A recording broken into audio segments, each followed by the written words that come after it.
নমস্কাৰ, আপোনালোকে চাবলৈ আৰম্ভ কৰিছে নিউজ নাও আৰু মই অন্তম বৰা। যোৰহাট ফণীধৰ দত্ত বিদ্যাপীঠত ভাৰতীয় জনতা পাৰ্টিৰ যোৰহাট জিলাৰ সভাপতি শান্তনু পূজাৰীয়ে পঞ্চায়ত নিৰ্বাচনৰ ভোটাধিকাৰ সাব্যস্ত কৰে। নিউজ নাওৰ এক বিশেষ প্ৰতিবেদন। যোৰহাটৰ ফণীধৰ দত্ত বিদ্যাপীঠত ভাৰতীয় জনতা পাৰ্টিৰ যোৰহাট জিলাৰ সভাপতি শান্তনু পূজাৰীয়ে পঞ্চায়ত নিৰ্বাচনৰ ভোটাধিকাৰ সাব্যস্ত কৰে।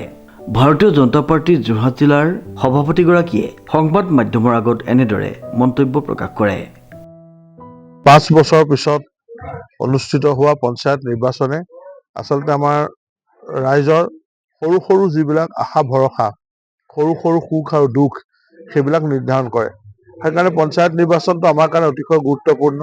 কাৰণ ইয়াত আমাৰ অৰুণোদয় আঁচনিখনৰ কথা, ইয়াত আমাৰ চুবুৰীৰ ৰাস্তাটোৰ কথা, ইয়াত আমাৰ গাঁৱত থকা পুৰণি বৰপুখুৰীটোৰ কথা, ইয়াত আমাৰ গাঁৱৰ নামঘৰটোৰ কথা, এনেবিলাক সৰু সৰু আশা ভৰসা সামূহিক কথা এইবিলাক ইয়াত জড়িত হৈ থাকে। গতিকে ইয়াৰ দ্বাৰা ৰাইজে নিজৰ ভোটদান সাব্যস্ত কৰি গণতন্ত্ৰৰ এই ওপৰত নিজৰ যি আস্থাৰ ভৰসা সেয়াকে প্ৰকট কৰে। মই মাত্ৰ মোৰ নিজৰ যিটো বুথ তিয়ক সমষ্টিৰ 111 নং বুথত মোৰ নিজৰ ভোটাধিকাৰ সাব্যস্ত কৰিলোঁ। আৰু আজি মই দেখিছোঁ যে ইয়াত আমাৰ ৰাইজৰ, বিশেষকৈ আমাৰ গাঁওখনৰ, আমাৰ চুবুৰীটোৰ ৰাইজৰ যিটো স্বাভাৱিক যিটো আশা আকাংক্ষা সেয়া ইয়াত পৰিস্ফুট হৈ উঠিছে। আৰু আমি আশাবাদী যে উন্নয়নৰ হকে, দেশত হোৱা বিকাশৰ হকে ৰাইজে ভোটদান কৰিছে।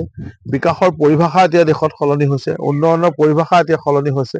এতিয়া উন্নয়ন মানে আগৰ সেই সূতা কম্বল নহয়, এতিয়া উন্নয়ন মানে অৰুণোদয়, এতিয়া উন্নয়ন মানে CM AAA, এতিয়া উন্নয়ন মানে লাখপতি বাইদেউ, এতিয়া উন্নয়ন মানে উদ্যমিতা আঁচনি, এতিয়া উন্নয়ন মানে MG এনৰেগা, এনেকুৱা ধৰণৰ কথাবিলাক এতিয়া ওলাই গৈছে। আৰু গতিকে খুব ভাল লাগিছে আজি ৰাইজৰ লগত একেলগে আমাৰ ৰাইজৰ যিটো স্বাভাৱিক আশা আকাংক্ষা তাৰ বাবে আচলতে আমাৰ দীঘল শাৰী হৈছে। শাৰীত থিয় হৈ এতিয়া ভোটদান কৰিলোঁ সকলোৰে লগত একেলগে। আৰু এতিয়া দেখিছোঁ যে আমাৰ ইয়াত এক উৎসৱমুখৰ পৰিৱেশৰ সৃষ্টি হৈছে। ভোটগ্ৰহণ কেন্দ্ৰত ৰাইজ স্বতঃস্ফূৰ্তভাৱে ভোট দিবৰ কাৰণে ওলাই আহিছে।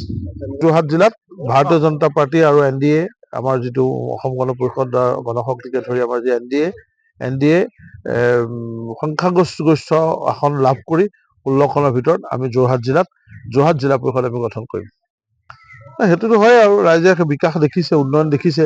দেশত ডাবল ইঞ্জিনৰ চৰকাৰ হৈছে, মোদী ডাঙৰীয়াৰ নেতৃত্বত দেশত যি উন্নয়নৰ মহাযজ্ঞ চলিছে, আমাৰ হিমন্ত বিশ্ব শৰ্মা ডাঙৰীয়াৰ যি উন্নয়নৰ নিৰুদ্ধ যাত্ৰা, বিকাশৰ নিৰুদ্ধ যাত্ৰা, সেই যাত্ৰাত ৰাইজে হাত উজান দিছে।